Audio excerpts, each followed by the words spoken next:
Hello, everyone. Dan here from the Next Issue Podcast. On today's video, I'll be doing a quick vlog about my experience over this weekend.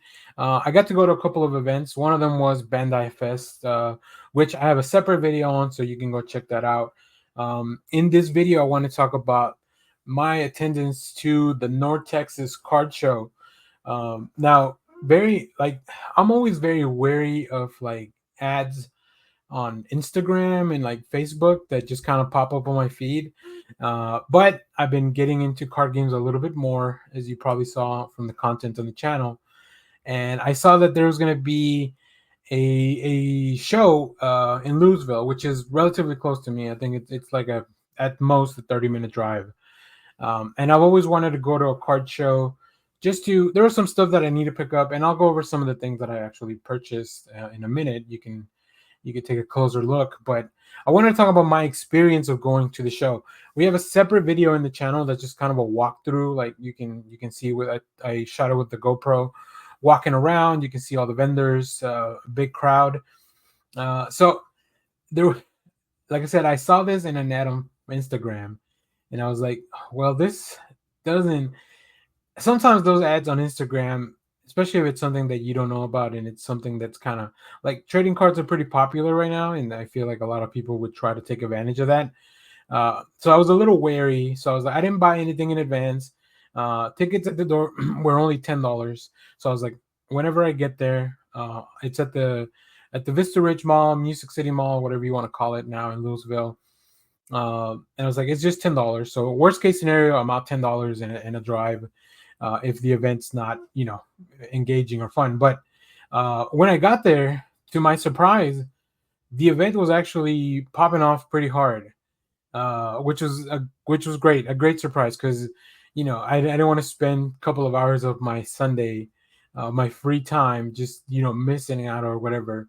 So the event was actually pretty interesting. They had they advertised over 50 vendors, and it was kind of hard to tell, but yeah, they had a lot of people there.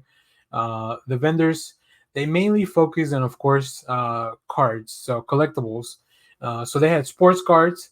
A lot of them, the majority, I would say, of the stands had Pokemon, Lorcana. There was a little bit of Dragon Ball, a little bit of Magic, a little bit of One Piece, which is the main reason that I attended the show, because I was looking for a few singles for some of the decks that I'm playing. The event itself is pretty good if you're only going to be there for a couple of hours. The mall itself is a little bit run down, a little bit deserted, as a lot of malls are nowadays. And it was a hot day, so you put all those people there. You have some poor air conditioning. But this is the same mall that I usually go to the Dallas Comic Show. So like, I knew what to expect. So always make sure to bring a little bit of water. And that'll kind of get you going.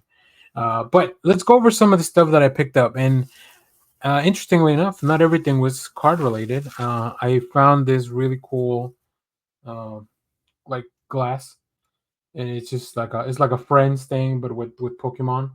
I'm not the biggest Pokemon fan, but this seemed nice. It's actually made out of glass. It looks pretty interesting. Hopefully, it'll hold up. I'll definitely try not to put it in the dishwasher. It doesn't look like it could be dishwasher safe. I feel like it would just kind of peel off. But then after that, the only other thing I purchased was some stuff for One Piece, because that's really I play a little bit of Lorcana, not enough for me to like go buy some of those big promos or anything like that. Anytime I go to a new show, I do like to leave with something that's kind of interesting or maybe special. So I'll show you that in a minute at the end. But some of the stuff that's more practical, and I say practical because this is still kind of a money pit. I picked up a couple of these Don Quixote Rocinante cards from One Piece.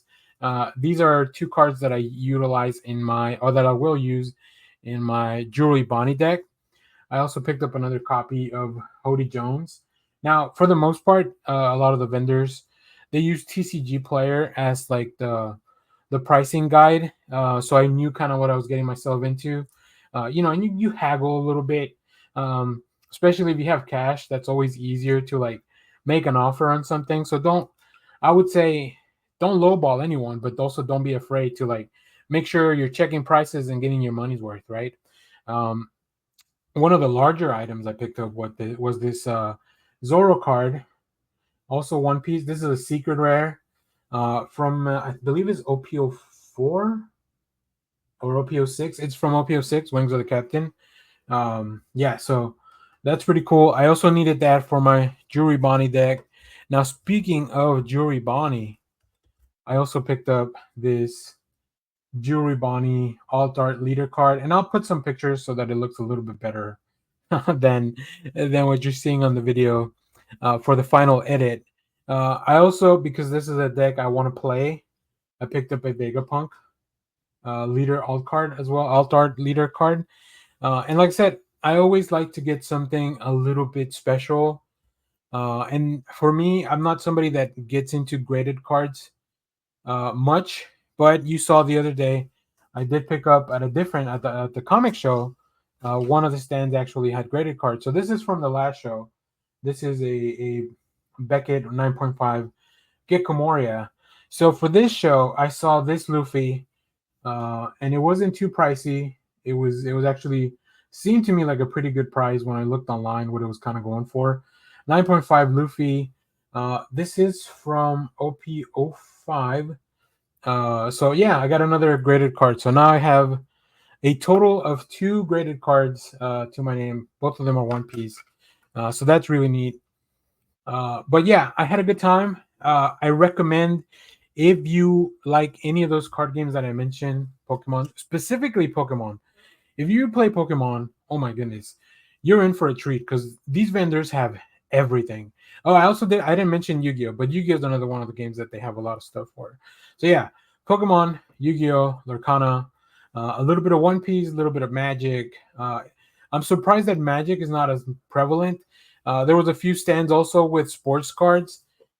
Now, this was a 2-day event, and the first day, the Saturday, was advertised as the sports collectible day. So I don't know if the vendors change overnight. But Sunday was advertised as the trading card, more of the games that I play type of day. So that'll be interesting. Hopefully they come back. I believe they're doing another one in November, but I don't know if they're doing it exactly at the same place. I would love to go back and just pick up some of the stuff that I need, and maybe even do some trades or sell because they'll also buy stuff from you. A lot of these vendors will also buy stuff from you. So if you're selling stuff, you can like. It was really cool to see people with their binders running around making trades or opening their boxes right outside in the mall area. So yeah, I had a good time. I didn't spend as much as I thought I was going to. I had allocated a specific budget for that, so luckily I was able to not spend as much. But I got a lot of the stuff that I kind of wanted. I don't know that I would say I needed it, but I definitely wanted it. So yeah, it was a fun time. If you were at the North Texas Card Show in Louisville, Texas, let me know about it. Let me know if you checked out our other video, which I'll link in the description of this one. And as always, thank you for watching, everyone. Remember to share, like, subscribe, hit the bell so you know when we go live. That is most Saturdays, 10 a.m. Central Standard Time. Stay tuned. We have more comic reviews, trailer reactions, TV recaps, all that fun stuff here on the channel. Thanks for watching, everyone. Bye-bye.